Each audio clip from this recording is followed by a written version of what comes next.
Assalamualaikum warahmatullahi wabarakatuh. Selamat pagi, salam sejahtera bagi kita sekalian. Saudara, pagi ini kita kembali di perbincangan yang keempat mengenai komitmen mutu. Pada kesempatan kali ini kita akan membahas mengenai esensi dasar dari sebuah komitmen mutu. Nah, esensi dasar dari komitmen mutu sesungguhnya adalah jawaban-jawaban atas pertanyaan mengapa perlu adanya komitmen mutu di dalam penyelenggaraan pelayanan publik, atau seberapa penting komitmen mutu dalam penyelenggaraan pelayanan publik.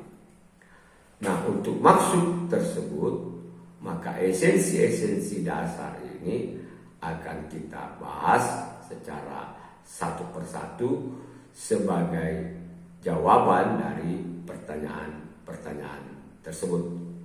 Nah, esensi dasar yang pertama adalah esensi dasar yang berhubungan dengan orientasi pelayanan publik yang bermutu.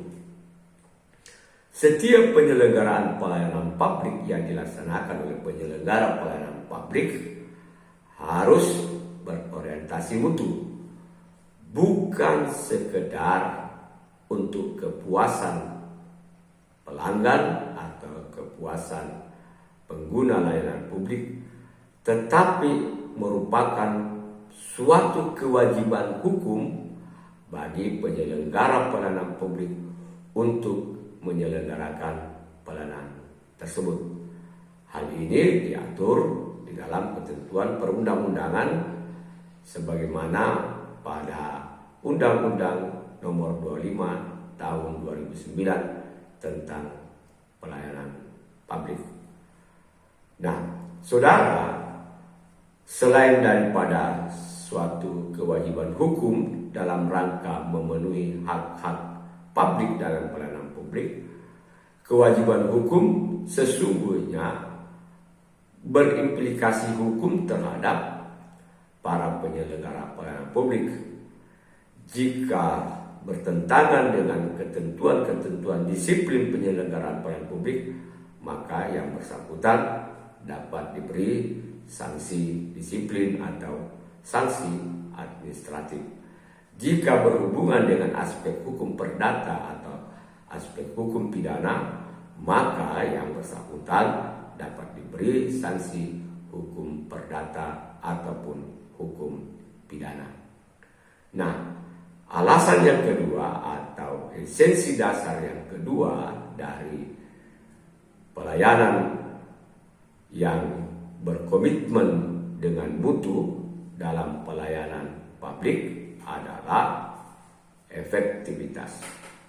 Setiap penyelenggaraan pelayanan mutu harus dilaksanakan secara efektif, yaitu penyelenggaraan yang dapat dilaksanakan dengan baik menurut aturan-aturan atau menurut standar-standar yang telah ditentukan dan dapat direalisasikan dengan baik.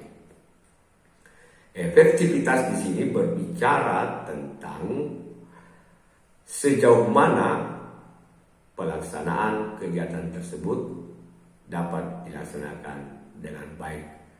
Yang kedua, pelaksanaan tersebut harus dapat terukur.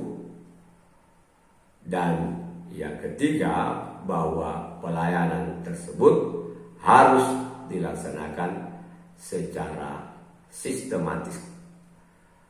Nah, dengan demikian maka ketika suatu penyelenggaraan pelayanan publik dilaksanakan secara sistematis berdasarkan standar-standar yang telah ditentukan menurut ketentuan perundang-undangan yang terukur dan dapat direalisasikan dengan baik, maka dianggap sebagai pelayanan yang efektif. Yang ketiga adalah efisien. Penyelenggaraan pelayanan publik harus dilaksanakan secara efisien, yaitu menyangkut penggunaan sumber daya yang dimiliki oleh suatu institusi atau suatu organisasi atau para pihak penyelenggara pelayanan publik. Nah, sumber daya di sini dapat berupa sumber daya manusia, penggunaan orang yang tepat di tempat yang tepat dengan fungsi yang tepat. The right man on the right place, sehingga dapat mengefisien orang-orang yang memberi pelayanan publik pada satu tempat atau pada suatu jenis pelayanan publik tertentu. Selain penggunaan sumber daya, juga menyangkut sumber daya sarana dan prasarana. Sarana dan prasarana harus ditata sedemikian sehingga dapat mewujudkan pelayanan publik dengan baik, dengan tepat sasaran, berdasarkan kebutuhan-kebutuhan sarana yang tepat. Tidak ada sarana yang mubazir atau sarana yang tidak sesungguhnya dibutuhkan di dalam penyelenggaraan pelayanan publik tersebut. Dan yang tidak kalah pentingnya adalah memanage terkait sumber daya finansial atau sumber daya ekonomi atau cost yang dibutuhkan untuk penyelenggaraan pelayanan publik yang bermutu.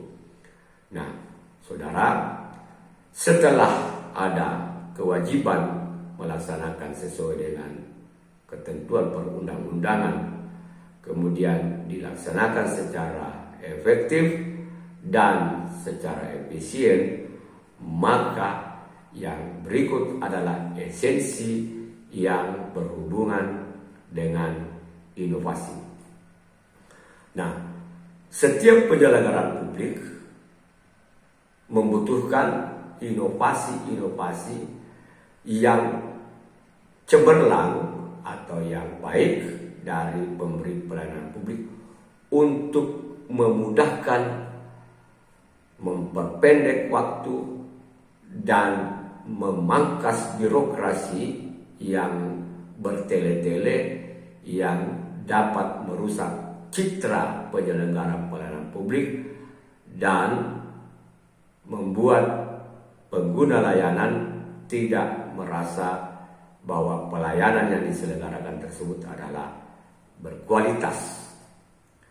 Nah, inovasi-inovasi ini perlu ditumbuh kembangkan bagi setiap penyelenggara pelayanan publik dengan dukungan dari unsur pengambil kebijakan.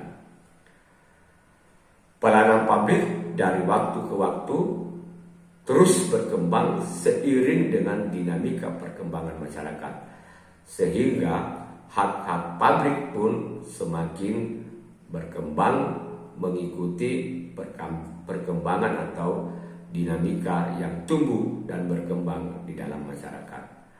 Nah, semua dengan itu maka inovasi-inovasi pelayanan publik dibutuhkan agar pelayanan publik yang diberikan kepada masyarakat atau kepada publik menjadi sempurna, menjadi lebih baik, lebih tepat sasaran, tepat waktu, efisiensi sumber daya, efisiensi sumber dana, dan efisiensi sumber daya. Salam arki, ta